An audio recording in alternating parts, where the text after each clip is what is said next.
Finally, I've dragged myself to the end of the week. The whole week, I've been living just for this moment. The moment to breathe a sigh of relief and forget everything. The moment to sit in a coffee shop and complain, right?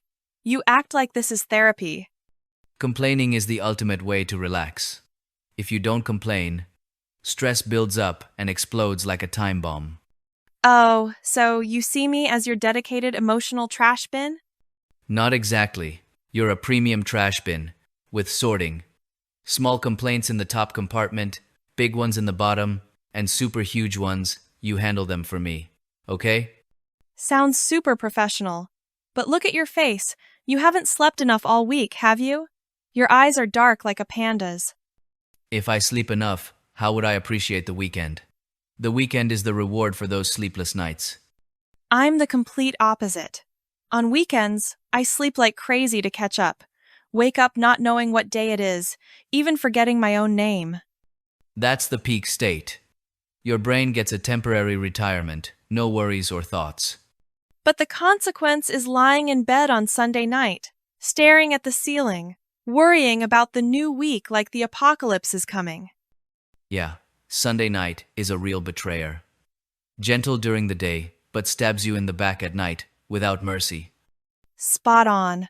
In the afternoon, you're still grinning ear to ear, but at night, you're thinking about the Monday alarm blaring loudly.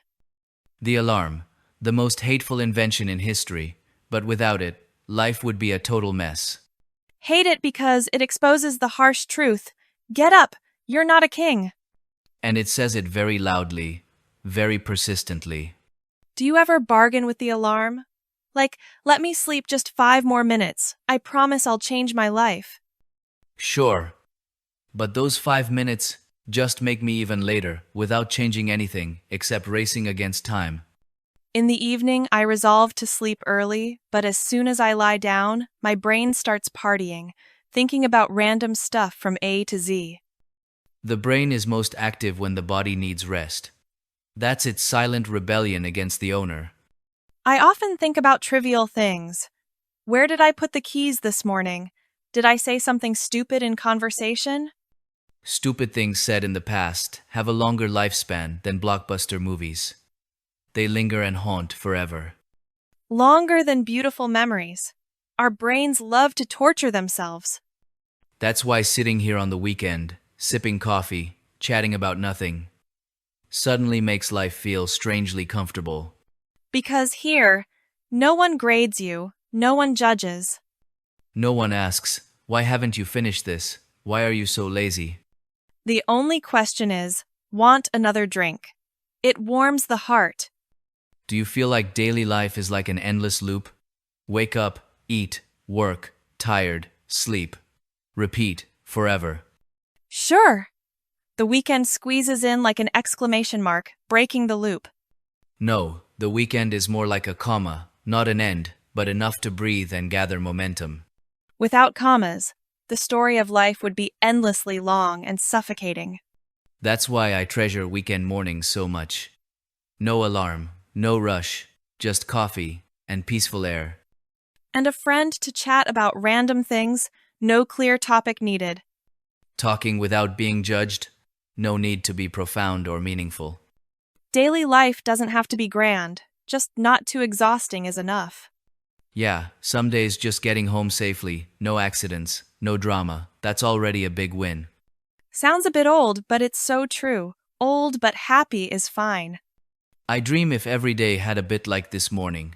Sitting quietly, laughing, no pressure. No need for outstanding coffee, just sitting long and comfortably.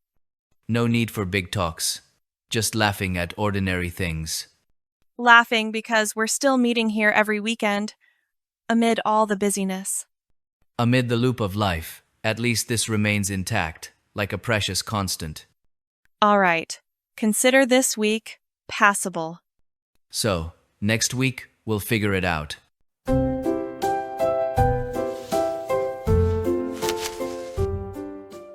Sitting here so peacefully, yet I'm still thinking about the pile of unfinished homework.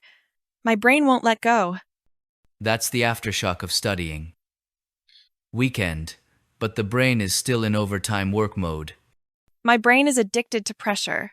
Without being tormented, it feels missing something, restless. Like being trained by deadlines to crave adrenaline. But when it comes to actually sitting down to study, I can't. All week telling myself, study tonight, but at night, I reward myself for just thinking about studying. Disciplined mindset, but with a combo deal. Tired today, tomorrow. Do you open the computer to study, and 30 minutes later, still stuck on the first page? Sure. In those 30 minutes, I've checked the internet, adjusted the chair, drunk water, looked out the window, and thought about the universe. Peak multitasking, studying. But strangely, right before the deadline, the brain suddenly becomes super, brilliantly smart. That's survival mode. Normally don't understand, but near submission, it's, oh, so that's it, like magic. But in exchange, heart pounding, hands shaking, and swearing never again next time. Vows betrayed regularly every week. Another loop. Do you remember the feeling of sitting in class on Monday morning? Body present, but soul still, hibernating. Looking at the board and the words dancing, familiar but pieced together, mysterious like code. That's watching for the sake of it mode. Teacher asks anything, just nod, nod to seem positive. Nod confidently, but in my head, what was the question anyway? Studying is truly a chain of moments, both hilarious and exhausting. But thanks to that, we have endless stories. Like group study, chatting is main, studying is side. Group study without a separate chat group for off-topic isn't real group study. Meet at 7 to study, open books at 8, hungry at 9, tired at 10, conclude at 11, leave it for tomorrow. But then everyone is proud. We've tried so hard, tried to gather. Anyway, studying teaches us a lot. Endurance, time management, in theory. And self-comfort when not done. Tomorrow will be better. But studying isn't just grades. It's the silly experiences we remember forever. Like when the whole class doesn't understand the lesson, but collective silence, strangely united. Silent but warm, because we know we're dumb together with everyone.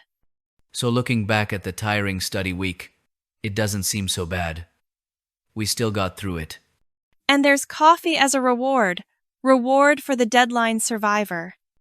A kind of temporary graduation each week. Next week, fight on. But today, we get to sit here complaining freely. No grading. No surprise tests. Thinking like that suddenly makes me feel much lighter. Last week, consider it done. Yeah, surviving is winning.